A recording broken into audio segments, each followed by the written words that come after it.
伊朗支持也门反恐军青年运动，最近却是受连续影响到这商船甲货轮。伫当地时间初三，青年运动搁再用弹道飞弹无人机攻击2架以色列的船只。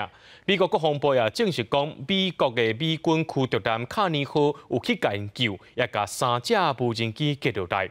这规列的攻击行动也代表以哈冲突已经拖到中东的其他地区，对区域和平和全球贸易会造成冲击。以下结束停战了后，以色列军队恢复对武装组织哈马斯的攻击。由伊朗辅助的也门反恐军青年运动，嘛伫当地初三，搁一摆攻击经过红海海峡的外籍商船，佮讲因攻击的拢是以色列的船只。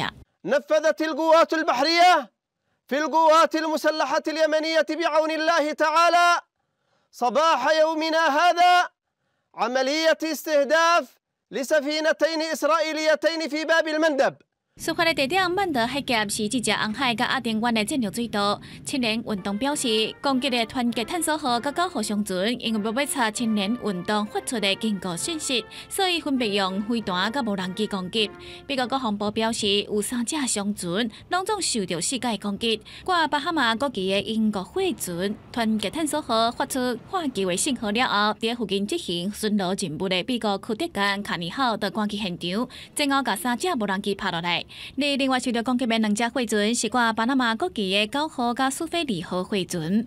נורו טילים לעבר שתי ספינות סוחר ללא קשר למדינת ישראל. אני חוזר עוד פעם שיהיה ברור.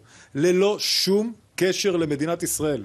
ספינה אחת נפגעה באופן משמעותי והיא נמצאת במצוקה עם ככל הנראה סכנת טביעה.